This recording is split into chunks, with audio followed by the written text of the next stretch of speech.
Coca-Cola, Pepsi-Cola, 7-Up, Sprite, Orange Crush, Mountain Dew, Fanta, Iron Brew, Fresca. Whether they are called pop soda soft drinks or something else entirely, these sugary fizzy drinks are absolutely everywhere, ranking 5th among the world's most popular beverages after water, tea, fruit juice, and coffee. In the United States alone, some 45 billion litres of soda are consumed every year, around 144 litres per person, much to the consternation of dentists and diabetes researchers everywhere. But where did these drinks come from in the first place? How did they come to dominate the global market? And why do we love the taste of fizzy drinks so much anyway? Well, relax and crack open a cold one as we dive into the fascinating history of soft drinks. Just before we get back to Simon and today's video, if you've ever been super annoyed at PDF editors, as was otherwise our universal experience in running things here, well, we got recommended UPDF, which is an AI-powered PDF editor that does it all. View, annotate, edit, convert, sign, protect, organize, translate, and even summarize PDFs across all your devices. You can also view your PDFs as slideshows, particularly handy for presenting, using annotations to highlight, underline, add sticky notes, stamps, stickers, and even electronic signatures. When it comes to converting PDFs, UDPF supports a huge number of formats. Then just click that Export PDF button and voila! Worried about security? UPDF has your back with 2 types of password protection. You can also fill out PDF forms and add digital signatures effortlessly. Plus, one of our personal favorite features for a variety of reasons in script writing and research and note-taking here, UPDF's OCR feature lets you convert scanned PDFs into editable ones. And it also has a number of organizational features that come in handy with all of this as well. If this all sounds interesting to you, click the link below to grab UPDF Pro at an exclusive discount and revolutionize how you handle PDFs. Thank you for checking it out, and thanks for UPDF for sponsoring this video and supporting our work. Now back to Simon and today's video. In a sense, humans have been consuming fizzy drinks for hundreds if not thousands of years. After all, beer, the earliest recipe for which dates from 4,000 years ago, is naturally effervescent due to carbon dioxide produced by the fermentation process, while in the 17th and 18th centuries, French and British vintners discovered how to make sparkling wine by adding extra sugar to the bottle and initiating a second round of fermentation. And in certain parts of the world, rare geological conditions conspire to produce springs of naturally sparkling mineral water. Famous examples include the Eifel region of Germany, the Prekmurje region of Slovenia, and the Cambaquiri in Brazil. These waters were long believed to have health-giving properties, and tourists flocked to towns like Niederselters in Germany to bathe in the springs or consume bottles of so-called Seltzerswasser.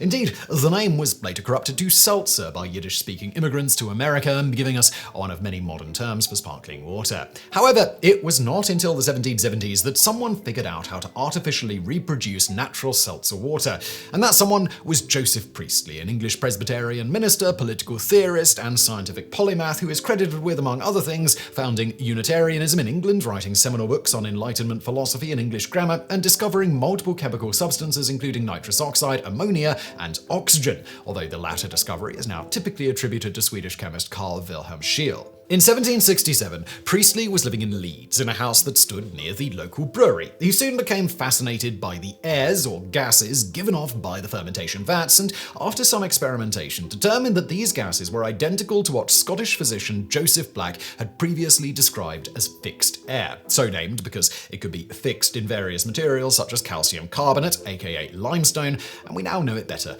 as carbon dioxide. Realizing that this was also the same gas which gave naturally sparkling spring water its effervescence, Priestley wondered if such water could be artificially reproduced. His first method involved suspending a vessel of water above a fermentation vat so the carbon dioxide would naturally dissolve into the water. However, this method was inefficient and difficult to scale, so Priestley developed a new process wherein he combined sulfuric acid with limestone to generate carbon dioxide, which was then bubbled through water using a pig's bladder as a storage vessel and a flow regulator. In 1772, Priestley published his findings in a paper entitled Impregnating Water with Fixed Air, for which he was awarded the prestigious Copley Medal by the Royal Society of London for improving natural knowledge. For Priestley, however, carbonated water was little more than a scientific curiosity, and he never sought to commercialize his invention. He did, however, supply his carbonation method to Captain James Cook for his second voyage to the Pacific in the hopes that it would help alleviate the dreaded maritime disease of scurvy. But as we now know that scurvy is caused by vitamin C deficiency, this cure was unsurprisingly unsuccessful. However, carbonated water was found to keep longer and taste better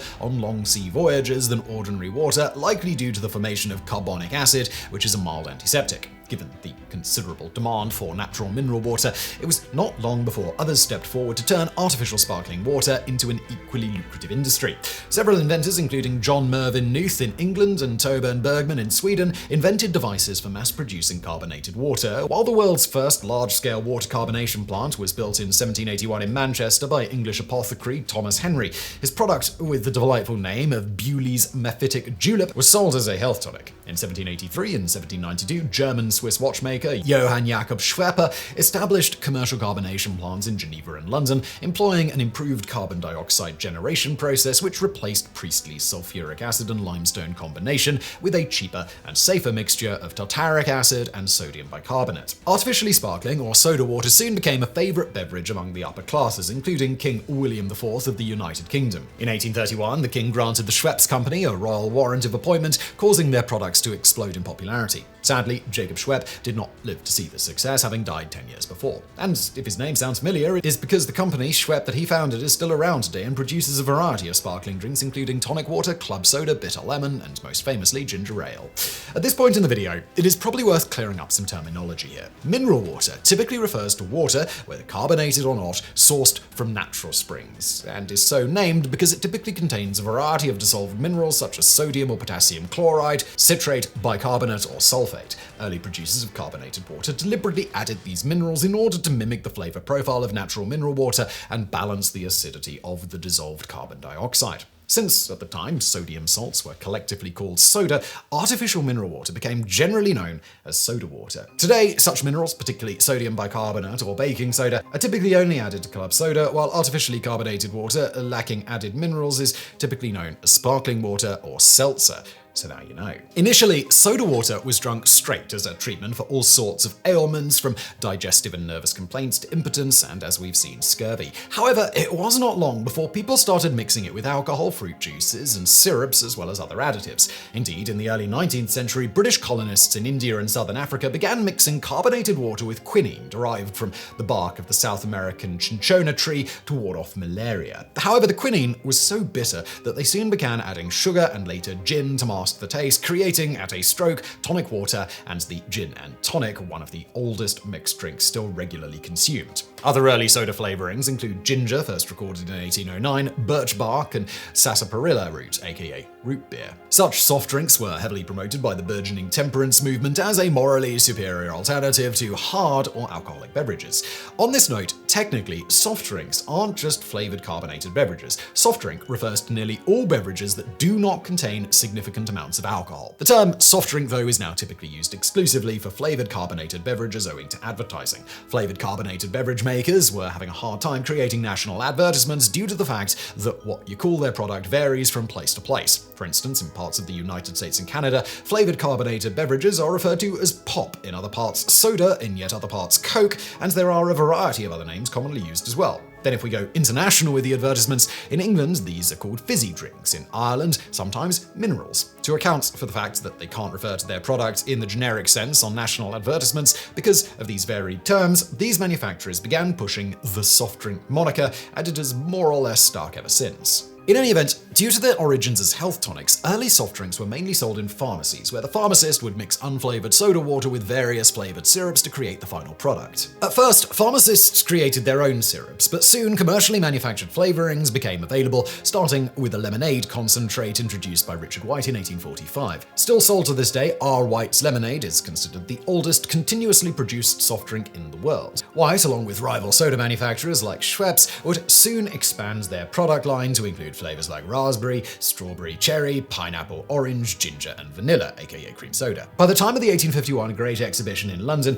visitors could sample dozens of flavors from refreshment carts for just pennies a glass. But as the soda industry continued to expand, bottlers faced a serious problem: how to stop soda water from going flat between the factory and the pharmacy or drinks cart. Traditionally, corked bottles were used to hold wine and beer, but these were too inconvenient for the average consumer to open, requiring the use of a corkscrew. Storing them upright also resulted in the cork drying out, causing it to pop or leak and the soda to lose carbonation. A solution was eventually found in the form of the cod neck bottle, invented in 1872 by London-based soft drink maker Hiram Cobb. In Cobb's design, a glass marble sealed against a rubber washer in the neck of the bottle, held in place by the gas pressure below. To open the bottle, the drinker simply pushed the marble down into a larger chamber, molded into the bottleneck, breaking the seal and releasing the pressure. These bottles remained popular until 1892, when Baltimore engineer William Painter invented the cheaper and now ubiquitous crown cork or crown cap that could be crimped onto the bottleneck and removed with a simple bottle opener. However, codneck bottles never fully went away and are still used for the Japanese soft drink Ramune and the Indian soft drink Banter. Yet, despite these advancements, there was still another problem. Often the pharmacist or drinks cart vendor did not use the entire bottle of soda water at once, and the remainder quickly went flat. One solution was the Plinth portable fountain, created in 1813 by English inventor Charles Plinth. This consisted of a spigot valve that could be attached to the neck of an open soda bottle, allowing the contents to be intermittently dispensed without the remainder losing its carbonation. Another more popular solution was to generate carbonated water on the spot rather than buying it pre-packaged from a bottler. Indeed, Charles Plinth also invented a mobile carbonation cart which allowed him to deliver freshly carbonated water to bars all around London. This further drove the rising popularity of soda water and led to the creation of another of the world's oldest mixed drinks, still commonly served, a mixture of soda water, gin, sugar and lemon juice, today known as the Tom Collins. Then in 1829, French inventor Victor Durafort invented a portable soda generator and dispenser called the seltzer gene. This consisted of a thick, pressure-resistant glass bottle with two dip tubes descending from the cap, one to pressurize the bottle with carbon dioxide and the other to dispense the resulting carbonated water.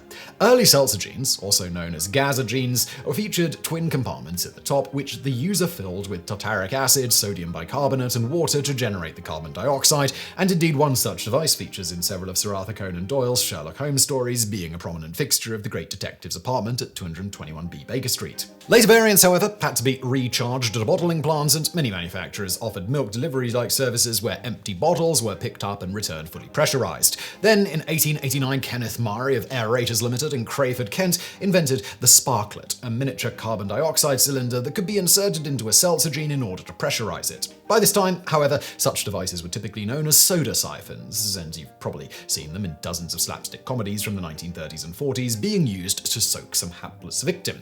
And to learn more about these iconic devices and how they work, please do check out the author of this video's piece on his own channel, Our Own Devices. With the invention of portable carbonation machines, soda distribution largely moved out of pharmacies and into dedicated soda fountains, where an attendant known as a soda jerk mixed carbonated water from a dispenser on the countertop with flavored syrups, ice cream, and other ingredients to create a wide variety of sweet, refreshing concoctions. Soda fountains and soda in general were especially popular in the United States thanks to local dry laws and the Prohibition experiment of 1919 to 1933, which had shuttered traditional social hubs like bars and taverns. And due to the ubiquity of the soda fountain model, major soft drink companies like Coca-Cola, Pepsi-Cola, and Dr. Pepper made most of their money selling not pre-bottled soda, but rather flavored syrup concentrate. Indeed, this is still largely the case today, since the automatic soda fountains found in convenience stores and fast food restaurants work by mixing carbonated water generated with pressurized carbon dioxide with flavored syrup from a bag or tank. However, starting in the 1920s, improvements in industrial bottling technology